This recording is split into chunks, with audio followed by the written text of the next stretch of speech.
part of the beautiful part of documentary is that you have the ability to have the wild card. You know what I mean? Like the best documentarians want to be a fly on the wall. They want to sit and not be noticed. So they want people to act naturally and flow, right? Whereas there's a whole genre, or not genre, I would say field of study, which is like ethics within documentary as well. Whereas like how much as a director do you have a right to interfere to create your story? Because every story is biased, right? So when you're interviewing someone, you know, maybe you turn on the camera, but you turn off it so the red light doesn't show up on the camera. You don't tell them you're recording, and you start getting into them and asking them personal things to start out the interview, and they don't even know you've begun. So there's this whole idea, it's like, where's the line, right, where you're being unethical, or where's the line where you're being a little bit behind the curtain a little bit. Yeah, like, you know, being the puppet master, right?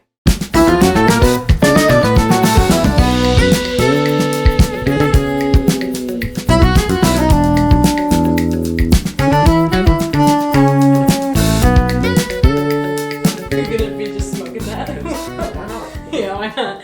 Alright, okay. Who's gonna judge me for it? It's gonna be like, I love that podcast with that douchebag vaping. What an asshole. Doesn't he know that causes cancer? Oh my god! That's bad for you! Now we can't pay attention to any of the things he says. La la la la la. Alright. Hello, lovely ladies and gentlemen. Welcome back to the Seeds of Consciousness podcast. Today I am talking with my dear friend and roommate, Matthew Lussenburg, about what it takes to be in the production and filmmaking industry, sharing about his story and his perspective of things as someone who has been doing this full-time for many years. I'm new into this industry, so he has been a mentor to me, and I thought I would share some of his insight and wisdom with you guys. So to start off, Matthew, why don't you tell me a little bit about who you are and what you do? Okay, hi, I'm Matt. I am director at Astros Media. I've been working, we and my brother have been at it for about 4 years now, not including some of the amateur work we did before. Doing similar stuff to cat tree planting videos and things. Yeah. Awesome. All right, so I kind of want to know the origins first. Like, why did you choose to get into this industry? Well, it all started when me and my brother went to finish his last year at Salt Spring, when my parents moved to Salt Spring. And I had just come back from working up north and traveling around Europe. How old were you? I was really young. I was like 20, I believe. So right up there. And my dad always wanted me to be a scientist. And my mom and dad were always like, go to university, go to university. And ironically, all of their children turned into artists, which is hilarious, which is just how it goes, I guess. Yeah, that's how it goes. So anyway, I came back from traveling, and I spent some time in Calgary, and then I came over to Salt Spring to visit my brother, and he was finishing up high school. So we had like this big existential moment where like, well, what the fuck do we do with our lives? Like all this pressure, the school counselor, my parents, and so we went to Tofino and did a bunch of mushrooms and had an amazing trip where we both decided that we wanted to pursue filmmaking and storytelling as as our career, specifically travel as well. And it's kind of just evolved from there. It's changed since the beginning, like from my initial vision, but I think all good paths kind of, change as they go along, you know what I mean? So, and then, a few years later, I have an office space in Victoria. I have tons of clients, working on a bunch of artistic stuff. Yeah, so we just finished up God's Lake, which was Canada Council of Arts funded play, based off of God's Lake's Manitoba. And we went to Manitoba and Alberta to go get all the background images that we could project onto the back of the stage. So that was a cool artistic project that we worked on recently. That's awesome. So was this like a choice that kind of came out of the blue during this mushroom trip, or like were there inklings like earlier on in your life that you would be interested in this path? That's an interesting question, because my mother originally, when we were young, got us to do a bunch of school projects with video cameras. So the first exposure I actually had to filmmaking was with my parents' digital tape camera that you'd have to read off the tape onto the computer and actually play it in fast forward mode, and it would just encode into the timeline. And so I remember the number one was like the pirate video we did when we were young, where we got everyone dressed up in pirate outfits and we got in the local creek. We had like 7 and 8 year olds going, "Arr, I am a pirate." My mom filmed it. And then it progressed to Smart Matt's Corner, where it was me with my hair slicked back with gel and a big pipe sitting in front of the fireplace being like, "Welcome to Smart Matt's Corner," while it played jazz music in the background. And then I would project my school project. And it was really interesting because I was never really popular in school, but no one would talk to me because I wasn't that cool. But then I would show one of these projects every once in a while out of the blue, and everyone would pat me on the back and be like, "Matt, that was amazing." And I was like, I can't do that. And then ironically did some mushrooms and it just, I guess, floated to the surface. So what you're saying is you do it for social acceptance? I don't think it's mostly for social acceptance, but I think being self-validated when you're at such a vulnerable age, especially when you haven't been, is powerful. It is, definitely. Yeah. And then so afterwards you went to film school in where? Denmark. More specifically, Abeltoft, which is right outside of Aarhus. Okay. Which means Appletoft. Appletoft. Yeah, Appletop. Oh, okay. And then so how was that experience? Do you think that all people who want to pursue this path need to go to film school? Like, what are the pros and cons of that? That's another good question. I don't think everyone who wants to work in the film industry needs to go to film school. I think it's a tool, obviously, but I think it's the quickest way that you find for your own path that's the most ideal, right? It's like when I originally looked at schools, when I was looking to pursue filmmaking, I looked at like college degrees, which were again like 2 years with like 2 months of actual practical knowledge. It's like, okay, that's all right. And then I looked at university film studies, which is just writing papers about movies, which is really interesting. Like film studies are awesome, but again, not practical. Not practical. And then I looked at the European Film College, and you make over 100 films in your time there. In 2 years. In a year. In a year. Some of them, to be fair, are like 30 seconds long. Okay. Right? So but it gets you in the habit of several different things, which is finding different roles. So you'd have, you'd play out the beginning roles as like everyone would take on like a role for each day and do a small 1-minute project for a whole week or 2 weeks. And then you'd switch up every day. So one person would be the sound guy. Next day you'd be the director. And you'd make these 1 minute long films. And we'd all watch them together as a school-wide to see whose was the best. It would really build creativity because you're watching everyone else around you be like, "Oh, fuck, I can do better than them." Someone does something cool and everyone's like, "Oh, fuck, that's awesome." And then it would build up to a quarter-final project where we would get funding and we'd actually do a short film. And for each one, you'd all coordinate your roles. You get a budget. You'd have to go through the entire process. And then again, we'd have one job. We'd all dress up, have a gigantic showing. And so every single round, the films got better and better and better. And really got like highlighted like the most important thing, I would say, of like any filmmaking is storytelling. It's learning how to put narrative together, build tension, resolve it, all these different types of things. And that goes for video branding, for marketing, the same kind of thing. You're using the same skills again, which is how do you convey information and feelings and emotion without directly showing it. You're saying it. Yeah, right? Show it, don't say it. Yeah, you always say that to me. That's interesting. And then so after your film school, did you go straight into starting your own business? Like, why did you choose that over working in the industry for someone else?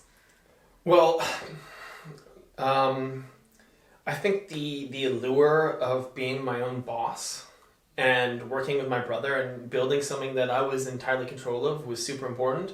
I also, as much as I would love to work, on bigger films, I've never really been someone who's wanted to work on a film set. And that's just because I find them quite hierarchical and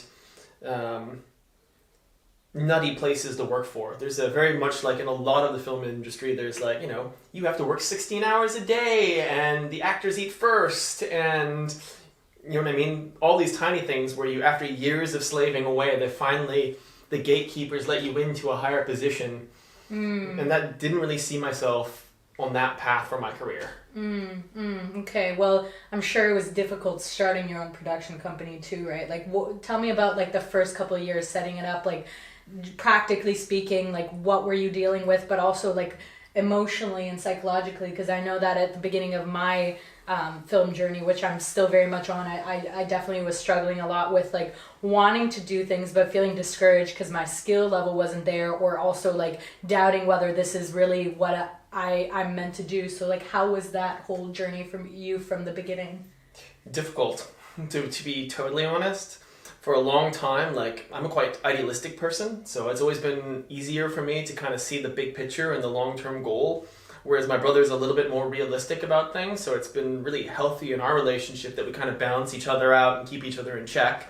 But starting out, like, both me and Alex have had to work every job you can think of. Like, I've been a landscaper, a carpenter, I've worked at, God knows number of places. While you were trying to... While I was doing this at the same time. So I was really lucky to get my office space quite early. So, I'd be doing 3 days a week filmmaking, and then the other half of the time landscaping. Mm-hmm. And so it's been a struggle to try and get that balance in life, because if you spend, 20 hours outside a week, going back and then trying to do something creative is unimaginably hard.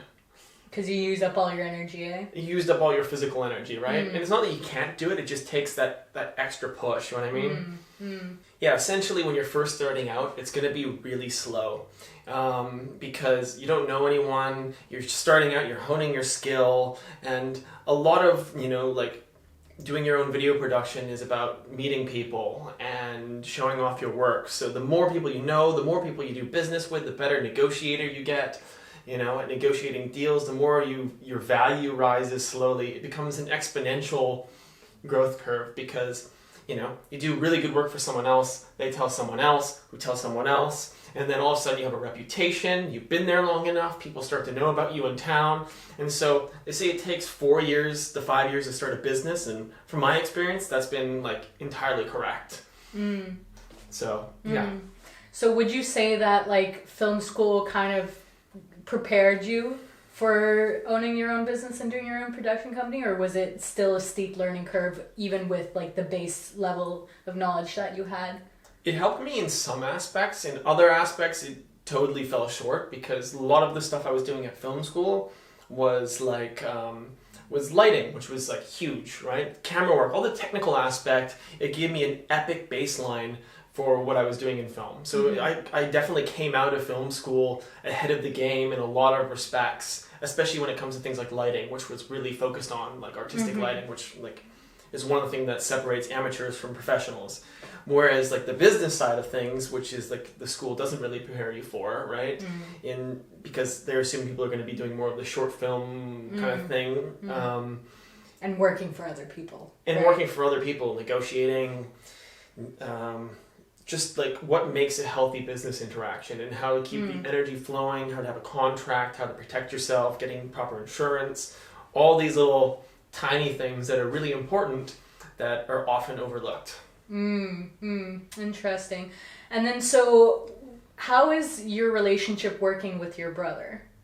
Great. Yeah, me and my brother work amazingly together, especially on creative projects, because as much as it's fun to do the commercial stuff, the creative stuff is 10 times more exciting, obviously. It's just the creative stuff usually doesn't pay as well. And few and far in between, right? Yeah, exactly. So, when you do get a Canada Council of Arts grant, or you do find a really cool project, the energy is always much higher if you're, selling someone's facial creams or something like that, or whatever it is. Okay.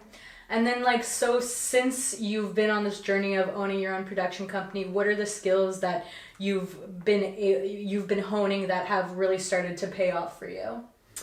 A bunch. I would say in film school they only did a rough guide to editing. My editing teacher was really good, and to be honest, if you're a smart person, learning how to edit basically is not very difficult at all. You know what I mean? But learning how to take it to a place where it's the last 5-10% on a lot of videos that make something super professional. It's the sound design, it's the animation, the titling, it's the really interesting and creative cuts. So it's this bringing together. It's a lot of time making any kind of video material is like baking a cake. You start out and you get all your ingredients out in the field. You go out to the store and you get eggs and flour and all these different things. You go out to different locations and get the things, nice strawberries from the strawberry patch, and that's you filming. And then you get into your editing suite, and then you have to organize all your ingredients, get the amounts right, kind of put them in the right area, ready for each stage. And then once you've kind of laid out the base layer, music, all these kind of things, then you actually get to the creative side of filmmaking a lot of the time. And you're pulling the whole thing together. And then animation, titling, sound design, it's the last little layers of the cake that give it that last, artistic, professional vibe, if that makes sense. Yeah, absolutely. So would you say that a lot of the time you spend is just like setting things up and like getting all the technical aspects out of the way so you can actually create? Yes, absolutely. It's a two-pronged approach. It's making sure that you get the right things in the beginning when you're filming and when you're on set, and that's allowing for creativity while you're actually in like a flow while you're on set, or you're in the middle of an interview or something like that. And then so you're not missing in components or ingredients when you get back into the editing suite. But a lot of the time, about 25% of the actual storytelling happens in the editing suite. You get out like the initial things that you can make the story with, and then you actually put it together when you're sitting at your desk. Yeah, I definitely resonate with that. I definitely agree that like during the editing, that's when the story comes together. But before that, when you're filming, like what are the things that are important to keep in mind that will help streamline that editing process afterwards? Keep in mind is have a shot list, number one. Go in with a rough idea of what you want. It's like, it depends on what you're doing as well. Like if you're doing like a documentary, for example, like the beautiful part of documentary is that you have the ability to have the wild card. You know what I mean? Like the best documentarians want to be a fly on the wall. They want to sit and not be noticed. So they want people to act naturally and flow, right?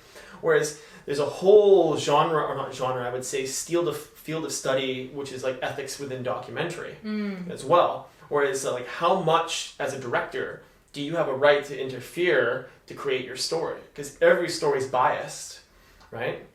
So when you're interviewing someone, maybe you turn on the camera, but you turn off it so the red light doesn't show up on the camera. You don't tell them the recording, and you start getting into them and asking them personal things to start out the interview, and they don't even know you've begun.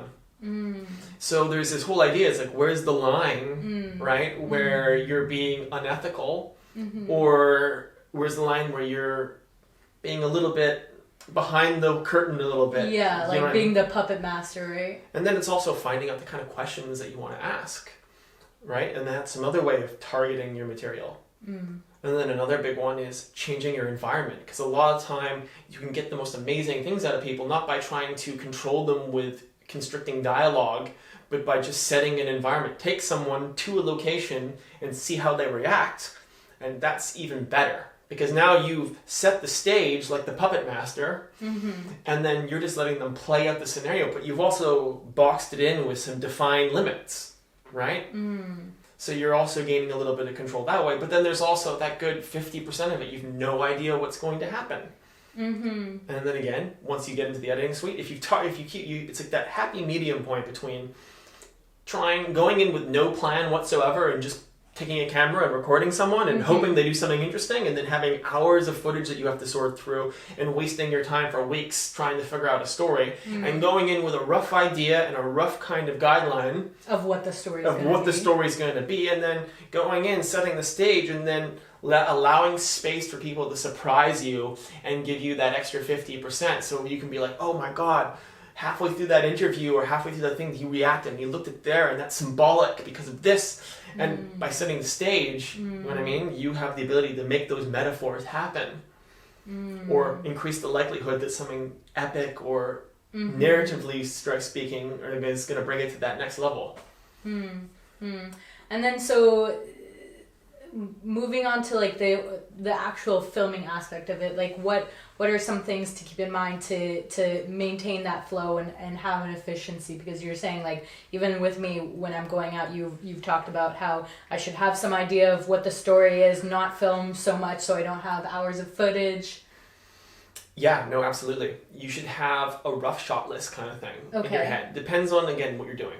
But like generally, what are the shots that you get?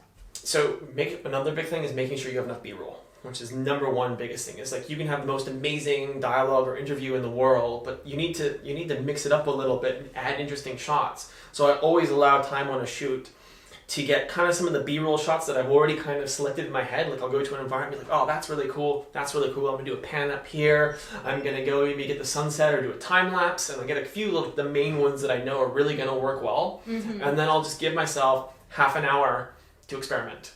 And just go with the flow and kind of just mess around with the camera. But then it's also the way you set it out. If you've gotten all your dialogue and everything from your interviews or whatever you're doing, and you've gotten some beautiful shots, you've got the two base layers of the cake. And then you get all the extra B-roll, and then that's the next layer of the cake. And you fill in all the gaps where maybe it's not enough interesting here, or there's not enough tension here, and you kind of, again, stack that up, boom, and you're already, 80% there, really. All right, solid. And then so in terms of your journey, what are some of the mistakes that you've made in this process that have definitely been great learning opportunities? Ooh, that's a good question.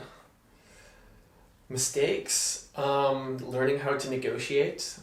There's certain times where I haven't got a contract with people, and I've been kind of nipped later on, is that even if you're working with people you really get on with, or you have like your friends or people in the creative community, having a contract allows you both to reference something. It's not a matter of like, I trust you. You can trust anyone in the world, but there can always be misunderstandings. So having a place where it's laid out, where you can both come back together and be like, hey, look, the contract says this. This is what I'm obligated to do. This is what you're obligated to do. And that also goes for getting paid. Another great tip is a little bit of money up front, a little bit of money in the middle, and a little bit of money at the end. And that way you feel continuously that you're getting energy in return. And that also helps with project fatigue. If you've been working for months and you're waiting for a $10,000 paycheck or $20,000, but at the same time you're eating cereal out of a box. That's a lot of pressure. That's a lot of pressure, and then at the end you're getting close to the finish line, and then you're staying up to 3 a.m. to finish off the last edit for her, and at the same time you start to get disenfranchised because you can't even go get a coffee or something while and your bank account's low. So spacing that out, I'm getting paid after we do the rough cut. I'm getting paid after this. Boom. That's one mistake I've definitely made in the past. Another one would be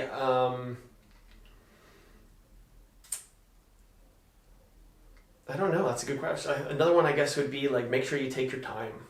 Is that like a lot of filmmaking is technical, and taking your time with something and planning it out beforehand is, again, a big mistake I made early in my career. I would just go out and be like, grab my camera and I just wing it. And I can wing it really well now if I have to, but I also don't like it. There's certain times where I will have a client and they'll be like, you just show up with a camera? I'll be like, not unless you want to pay me a hell of a lot more to come up with a story and a narrative beforehand, because your content's going to go up in quality exponentially if you have a rough idea going in, because you can make sure you cover your bases. There's nothing worse than getting into the editing suite and noticing, one, you were rushed, so now there's this shot's out of focus, or this is blurry, or you didn't have time because you were under a lot of pressure, and you don't have enough. And you don't have enough, or you didn't get enough B-roll, right? You want to be able to sit there and be like, everything's here, right? Okay. Instead of having to spend hours trying to fix little problems in your editing suite. Efficiency.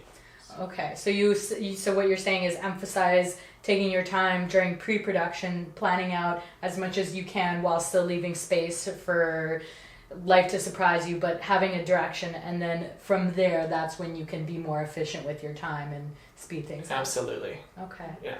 Okay. It's giving yourself space to be creative. Because if you're under too much pressure, that's going to drain the blood from the front of your cortex, and it's going to stand in your way, essentially. Is that where all the creativity is, in the prefrontal cortex? Pretty much, yeah. Okay, interesting.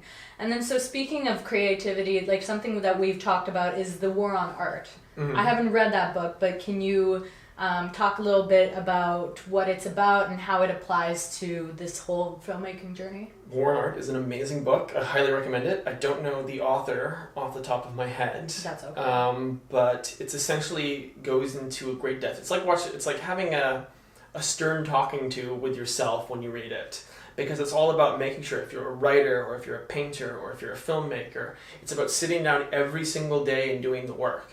Because you may not have something directly pressing to do, but if you go in and you still play with color grading, do a few tutorials, learn a new skill that's applicable, read the manual of your camera entirely so you know it like the back of your hand, like you could do it blackout drunk, you operate your camera, all those little things fill in the gaps later on. It may not seem relevant at the moment, but as long as you sit down every day and you do the work, and that sometimes involves play, that involves sometimes doing the boring shit, but it just means doing it every day, because that's what's going to make you better, that's what's going to make your work and bring it to the next level. And then I think we also mentioned it covers the whole idea of like getting in your own way, like getting in your own head with like doubt and stuff like that.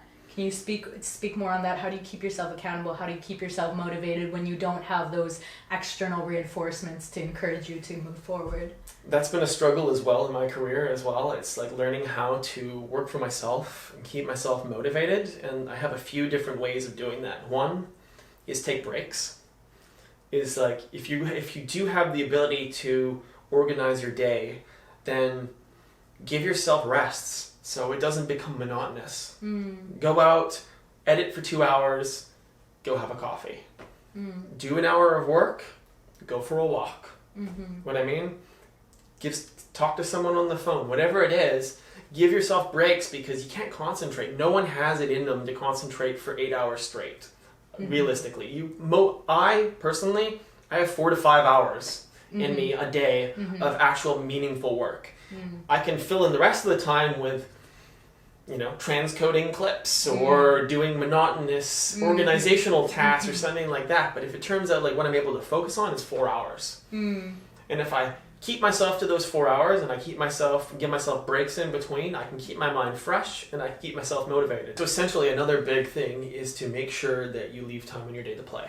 Is that, if you're not enjoying the work you're doing, it's going to demotivate the fuck out of you.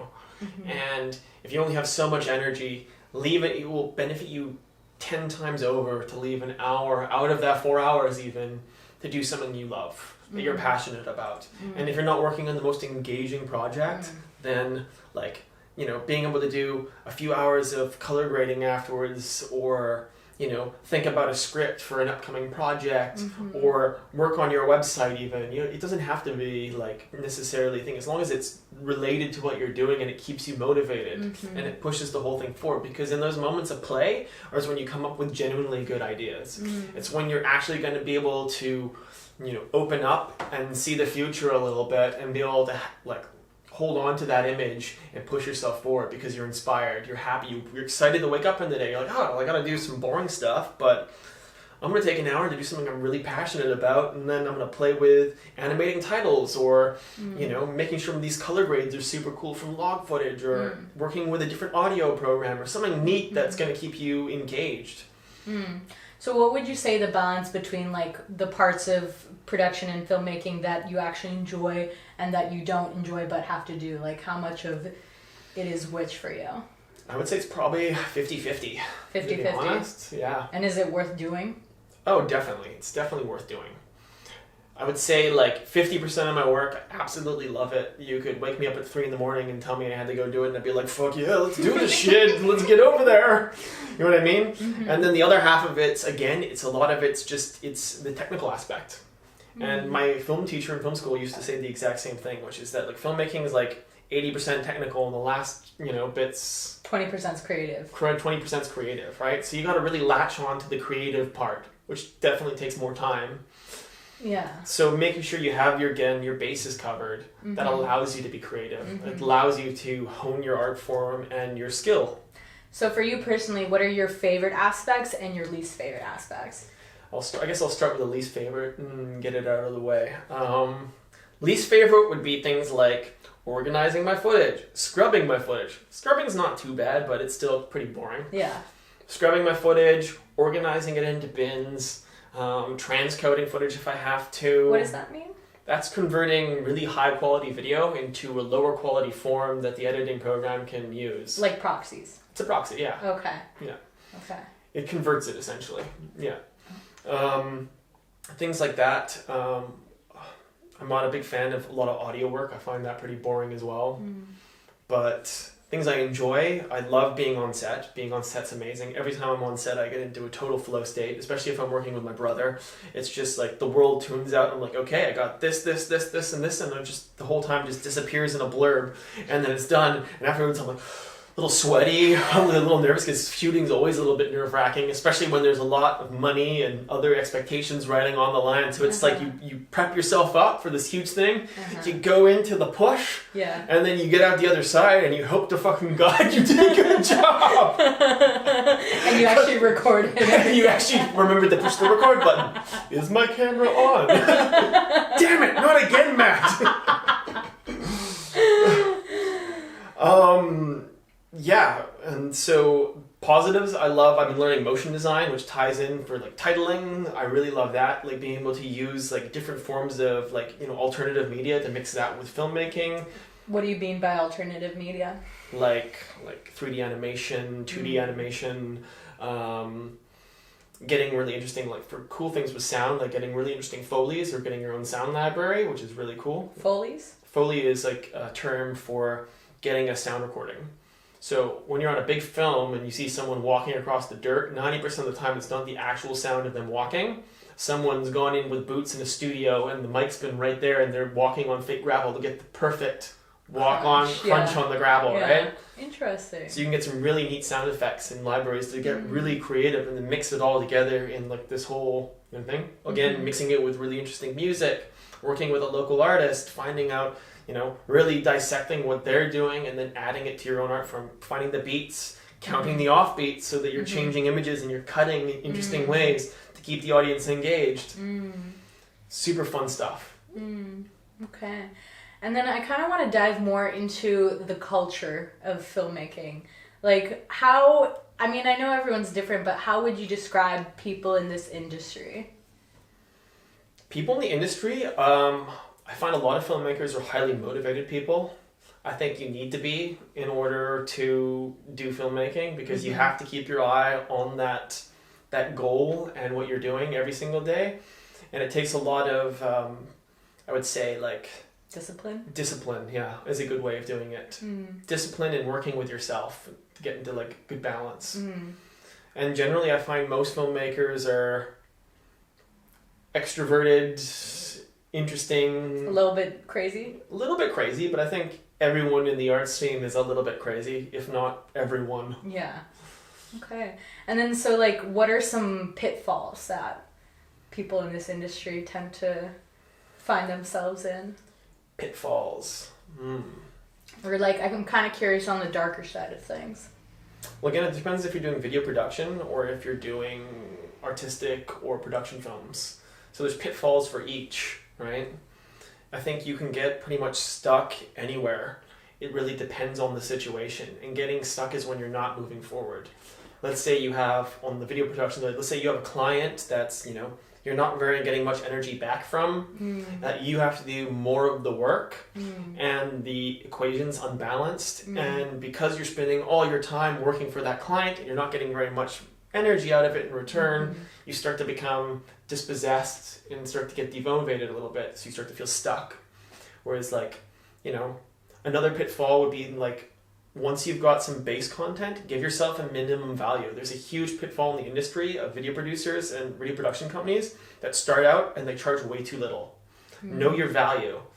People start out and in the beginning, charge $200 or $300, but when you start getting some decent content and a good portfolio, have a $600 minimum, if not an $800 minimum. If not, you can that goes up. That's been going up through my entire career. Is if you want me to show up someplace, you're paying me at least $400 to $600. And that depends if you're an artist, and depends on the budget a lot of the time.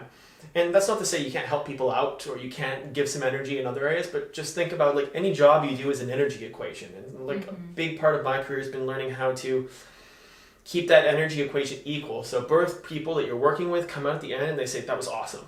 You say it's awesome, your client's like, oh, it was amazing working with Astros Media. They were so awesome. They helped me with the beginning stages. The shoot went really smoothly. The edit, they were attentive, and everything flows smooth. So, and you put the right amount of energy in. You know what I mean? If someone pays for a cheaper video, you can give them a really good quality video, but you don't have to take out every single stop, because that's going to be more time, right? And it's not worth, the value is not there for you, right? Exactly, but that's not to say you can't add something in extra at the end to make them happy. Another simple trick in any business, you know what I mean? You're like, this is a really quick, I'm going to show up for, whatever it is, and it's only going to be $500 or $600, or you know what I mean, $800 to do a little tiny shoot. That's not to say you can't do a really good job, clean, easy, good shots, simple information, and then at the end you go add like some really nice title design that you can do really quickly. And then they're like, ooh, I wasn't expecting that. Oh, wow, I feel like I got more value out of this thing, and they feel better about it, and you feel good like you're providing extra energy. Whereas like, if you're going to spend months on a project, charge accordingly. Make sure that you can pay your bills, that you have extra to take into your company, that you have insurance covered, and that at the end of it, you're not, again, sitting on a box in your living room eating Cheerios out of a can, you know what I mean? Which is typical with artists, especially when they're starting out or starting their own production companies, because, you only have so many resources, and if you're directing 80 of your resources towards filmmaking and it's not paying very much in the beginning, it can be really challenging until you start to get that energy flow, and then you have more and more time to be creative. You want to feel like you're actually moving forward, and exactly. Yeah. Okay. Interesting. So, I'm curious, like, what are some insights you would share with people who are new to this industry that like may not know, like, what is something that has been unexpected to you that has revealed itself in going through this journey that you wouldn't even have imagined when you started off? I'm gonna have to think about that one. Something unimagined. I guess that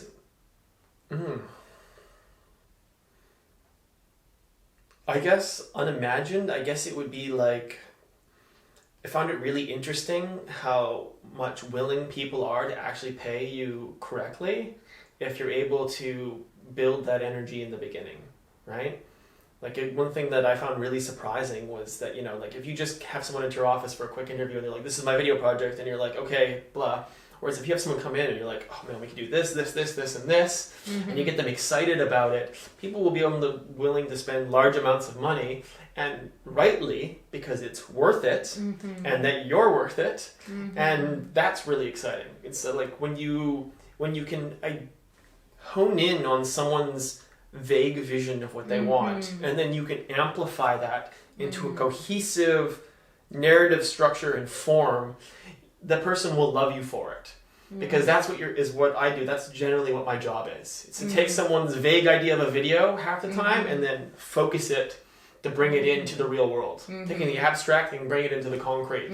Yeah, you've mentioned a lot that that's basically what a filmmaker does, right? In video production, for sure. Okay. So what's the difference between like video production and filmmaking? Is there a difference? You're doing the same thing. You're taking nebulous concepts. You are doing exactly the same thing, but it just takes different form. In like doing short films and things, like, you're still taking an abstract idea and concept of the whoever wrote the script, the director, and you're trying to bring it into reality in a form that's engaging and interesting and deep and brings out emotion, like real storytelling, right?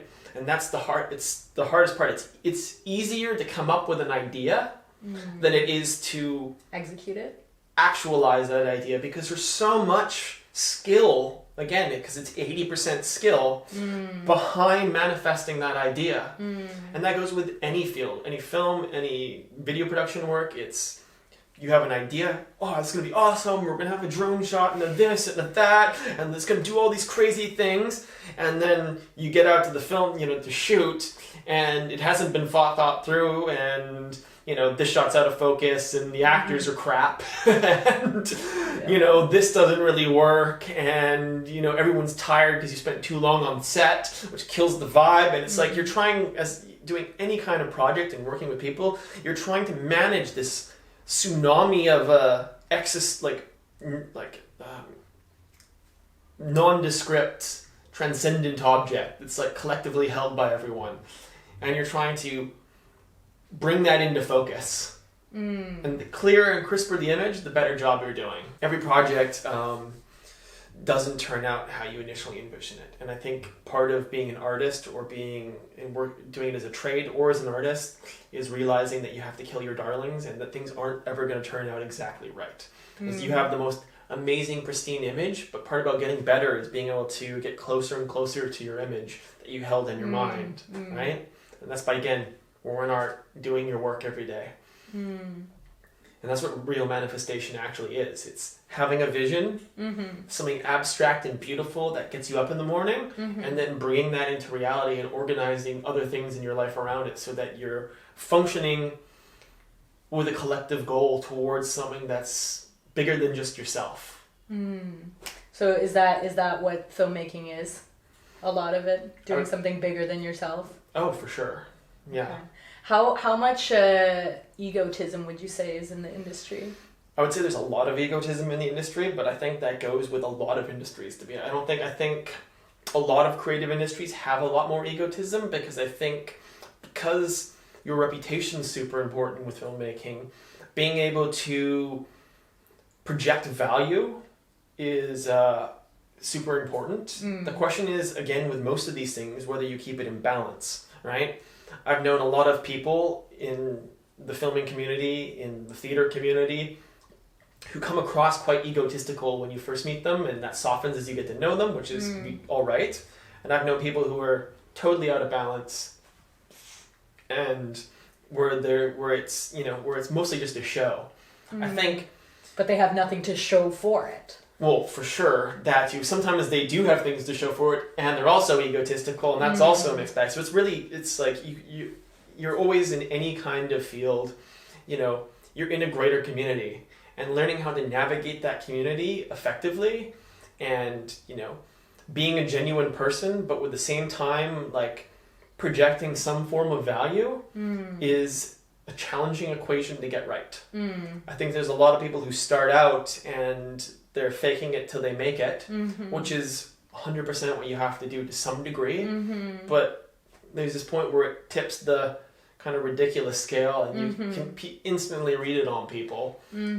Whereas you can tell when someone knows what they're talking about. You can tell when someone is confident in what they're doing. If they're telling you about it continuously, this next film they've got coming up, there's a difference between promoting a film and talking about what you're passionate in and, boring everyone in the room because they're tired of hearing the same broken sales pitch. Yeah, that's true. I like to say that the keys to success are confidence and competence, but again, it's about balancing the two, right? I think that's totally right. Yeah. Okay. Awesome. Well, thank you so much for this. To end, I kind of want to, if you can, share a piece of wisdom for anyone like me who is starting off in this industry. Be patient. Take your time doing things and do it every day. Number one. Because in the beginning, it's going to be rough. It's going to be harder. You're going to have to make sacrifices in other areas, but you're working towards that harmony and that vision of the future that you want, that person you want to be. So just be patient and take your time with it and do it every day. All right. Perfect. Thank you so much for being with me today, Matt, and sharing your insights. If you enjoyed this video, please give it a thumbs up and subscribe to my channel. And with that, I wish you a wonderful rest of your day. Bye. All right, perfect. Thank you. Check out my OnlyFans.